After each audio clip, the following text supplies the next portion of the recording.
네, 오늘 먼저 경제 인사이트에서는 최근 지난주에 인플레 둔화 소식이 딱 전해지면서 미국 시장이 급반등하지만 그 이후에는 좀 방향성을 조금 혼란스러운 그런 상황이 벌어지고 있습니다. 시장 지표들이 엇갈리고 있고 이런 부분에서 우리 시장도 약간 오락가락하는 그런 모습을 보이는데요. 이 부분에 대해서 하이투자증권 박상현 전문위원 모시고 자세한 얘기 나눠보겠습니다. 어서 오십시오. 예, 안녕하세요. 네.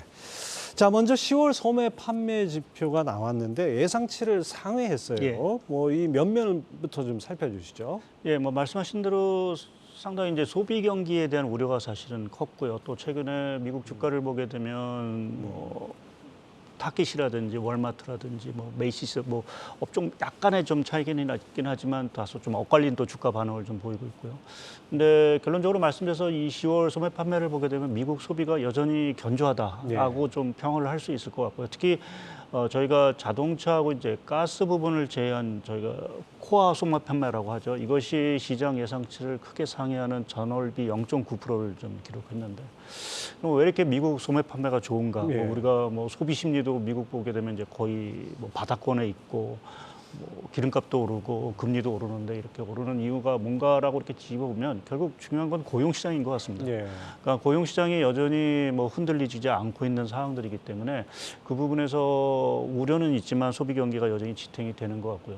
또 하나 특징은 이렇게 보게 되면 우리가 자동차라든지 이러한 내구재 소비보다는 서비스 지출 소비가 상당히 좋습니다. 예. 그 부분은 아무래도 이제 팬데믹 과정 속에서 뭐 저희가 여행도 못 가고 하는 것들이 아마 올해 그러한 것들이 수요로 이어지지 않나라는 좀 생각을 하고 있고요.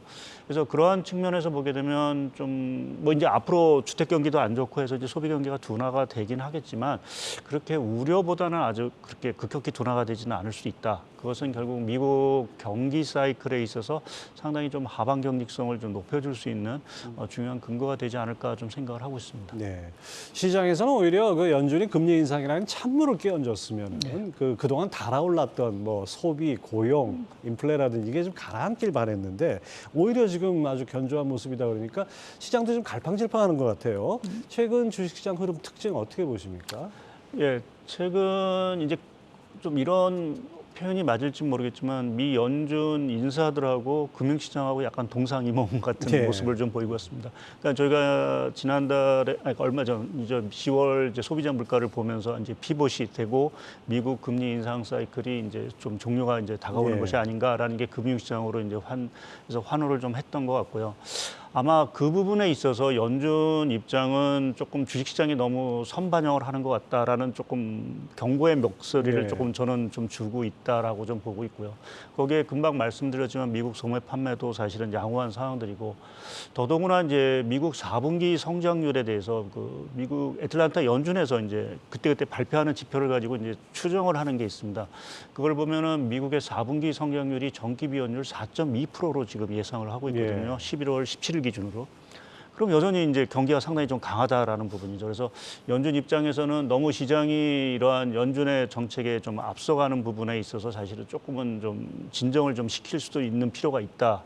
또 성장률이라든지 이러한 것들이 연준의 생각만큼 그렇게 좀 빨리 식지 않다라는 부분은 다시 이제 물가 압력이 다시 커질 수 있다라는 부분에서 여전히 연준은 좀 경계감을 좀 갖고 있는 것 같고 그것이 좀 최근에 주식시장 흐름에 있어서 조금은 이제 다시 한번 더 냉정을 좀 찾아가는 네. 부분들이 아닌가라는 쪽에 좀 생각을 하고 있고 여하튼 그러한 측면에서 보게 되면 좀 12월 달에 발표되는 미국 11월 소비자 물가가 상당히 좀 중요할 수 있는 예. 거기서 이제 추가적으로 물가 둔화에 대한 것들이 더 확인이 된다라고 하면 연준 입장에서도 사실은 뭐 더 강력하게 금리 사이클을 얘기를 하지는 못할 거로 좀 보고 있습니다. 더구나 최근에 여러 가지 좀 신용 이벤트도 좀 발생하고 있는 그러한 상황들이라서 그렇게 보면 당분간은 좀 시장과 연준 간에 조금은 좀 힘겨루기가 조금 있을 수 있다. 그것이 시장이 조금 아직은 당분간 좀 방향성을 찾지 못하는 부분들이 있을 텐데 좀 12월 들어가게 되면 좀 더 뚜렷한 방향성. 그게 긍정적인 수도 있고 또 다시 이제 물가 쇼크 때문에 다시 조금 조정이 있을 수도 있긴 네. 하지만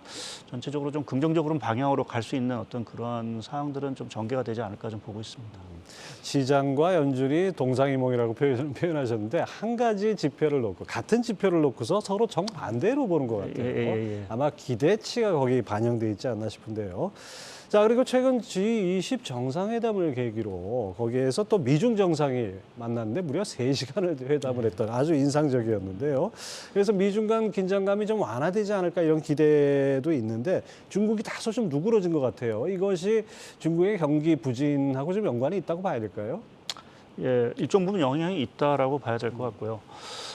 저희가 이제 한때 그 알래스카에서 그 브링컨 장관인가요? 뭐 하고 저기 왕이 장관이 예, 뭐 예. 거의 싸우다시피 했다라고 그렇죠. 해서 미중 갈등 문제가 그때 잠깐 촉발했는데 그 후에 이제 처음으로 이제 어떻게 보면 이제 대면으로 이제 회담을 해서 여기서 조금 또 뭔가 더 격화되는 게 아닌가라는 시장의 우려가 있는데 다행히 서로 간에 어떠한 일정선을 사실 넘지는 않은 것 같습니다. 뭐 할 말은 대충 한 것 예. 같고 해서 이제 이렇게 된 부분에 있어서 말씀하신 대로 이제 경기라는 부분 자체가 조금 양 정상한테 좀 중요해진 것이 아닌가.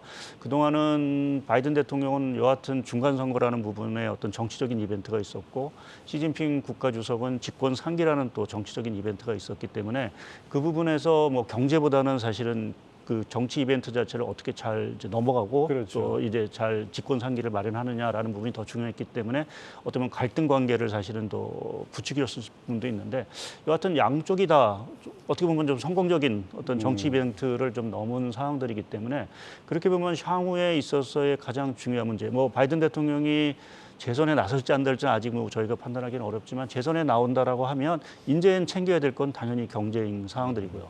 또 시진핑 국가주석도 지금 뭐 코로나 방역으로 상당히 이제 어려운 부분 그것이 경기에 상당히 영향을 좀 주고 있는 그러한 상황들이기 때문에 이 체제 자체가 조금 더 공고히 하기 위해서는 결국 경기 특히 이제 중국의 여러 가지 지금 신용 불안 문제 또 자금 이탈 문제가 사실은 계속 제기되고 있는 예. 부분들이기 때문에 그 부분을 진정시키기 위해서도 사실은 경기를 여하튼 살려야 되는 부분 그것이 양쪽에 조금은 어떠한 그 뭐랄까 희망사항이 조금 맞아떨어졌다고 할까요? 물론 저희가 이게 뭐 그렇다고 해소가 된다는 부분들은 아닌데 물론이죠. 결국 갈등 관계 자체가 여기서 추가적으로 더 악화되는 부분에 있어서는 서로 이제 경계를 하고 조금은 좀 경제 살리기 쪽으로 좀 갈 수도 있는 그러한 분위기가 일단은 좀 조성이 된 것이 아닌가 좀 평가를 내릴 수 있을 것 같습니다.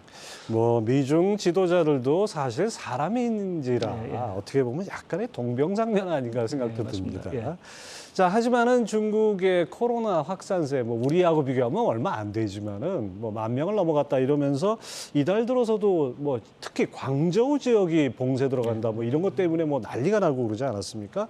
이런 거 감안했을 때는 중국의 경기 반등이 더 늦어지는 거 아닌가, 좀 힘든 거 아닌가 이런 생각도 듭니다.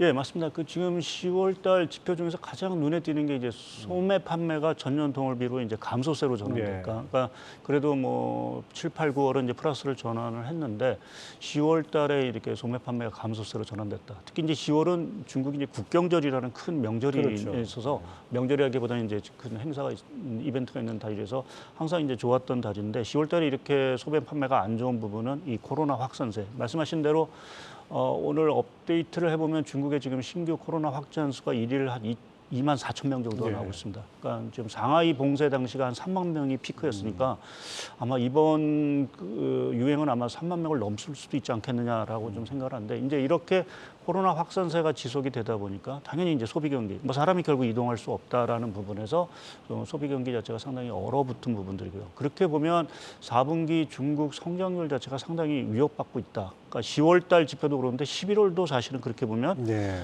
소매 경기라든지 여러 가지 산업 활동, 더구나 중국의 지금 수출이 10월 달에 이제 마이너스로 돌아서기 시작을 했기 때문에 전체적으로 보면 중국 경기의 둔화, 모멘텀 자체가 상당히 약화됐다라고 평가할 수 있고 여기서 좀 실마리를 찾기가 그렇게 쉽지 않은 상황이 더더욱 좀 중국 경기엔 좀 문제가 아닌가 좀 생각을 하고 있습니다.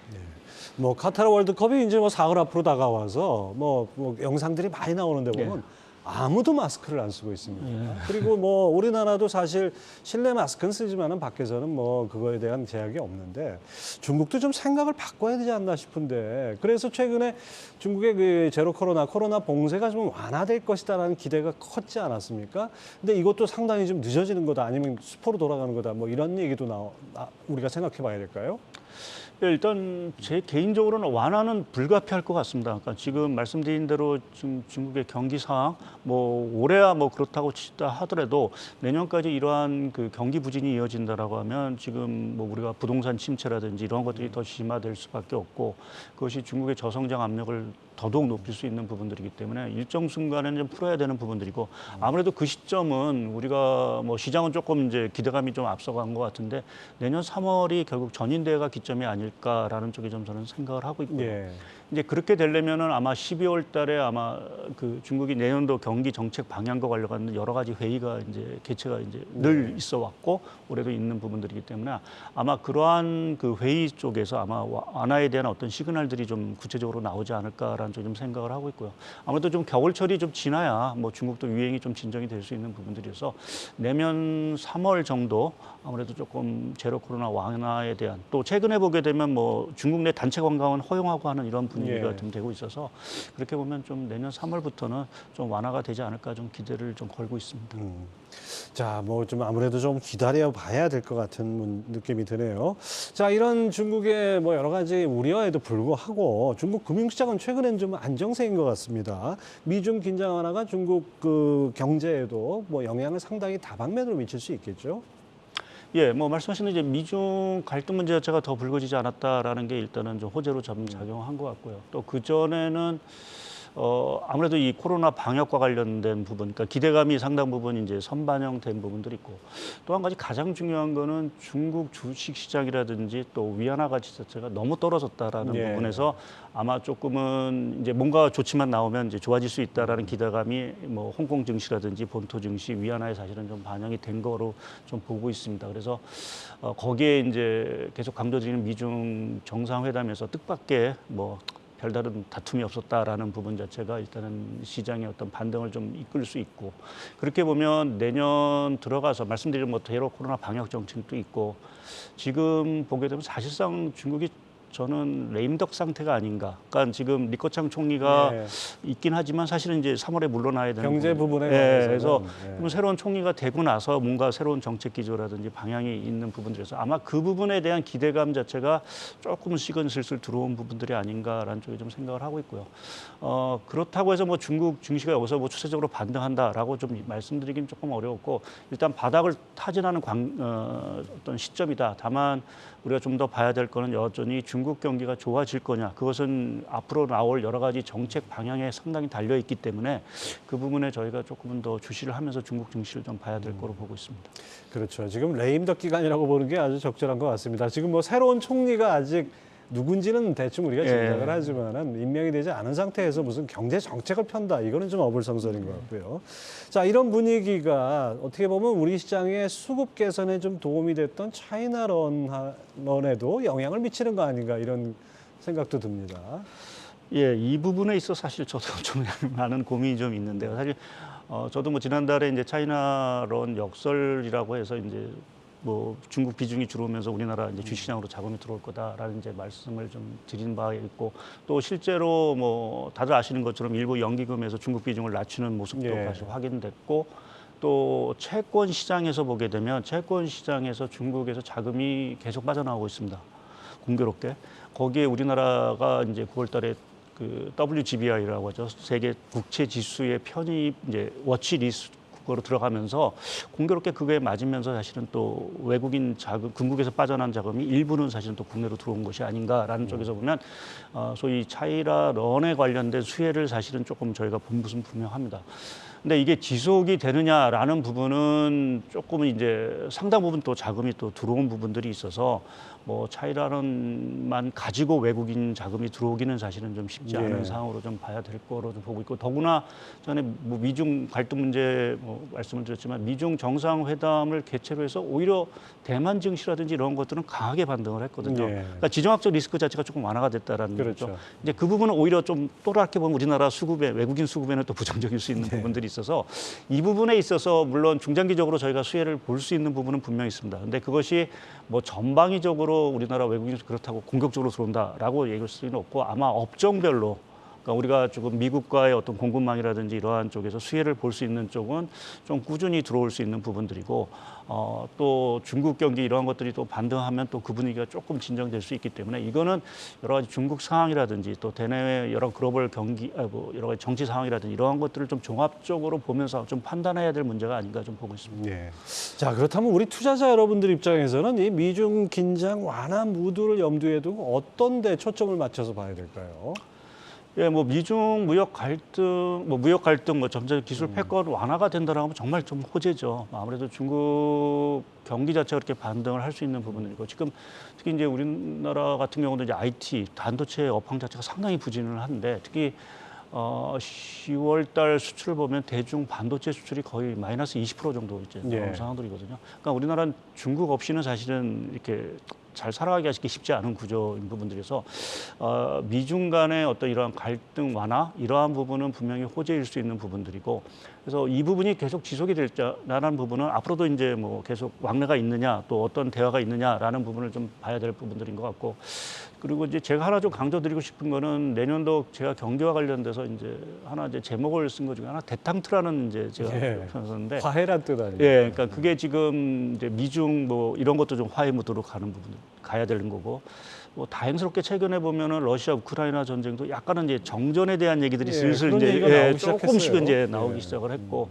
아까 뭐 동상이몽이라는 표현을 썼지만 금융시장과 연중 간도 뭔가 이렇게 좀 대탕트부탄 분위기가 조금은 뭐 앞으로 조성이 된다라고 하면 그것이 경기 자체에 상당한 연착륙에 대한 어떤 힘을 더 얹어줄 거고요. 그렇게 보면 주식시장 자체가 상당 부분 반등할 수 있는 어떤 근거들이 될 것 같습니다. 그래서 향후 우리가 뭐 경제 지표 이런 것들도 상당히 좀 중요한 부분이지만 국제 질서 자체가 상당 부분 좀 대탕트 분위기로 좀 가느냐 또 내년에 그러한 것들이 상당히 좀 중요하지 않을까 좀 보여서 미중 갈등 문제도 그러한 차원에서 좀 보시는 게 좋지 않을까 좀 보고 있습니다.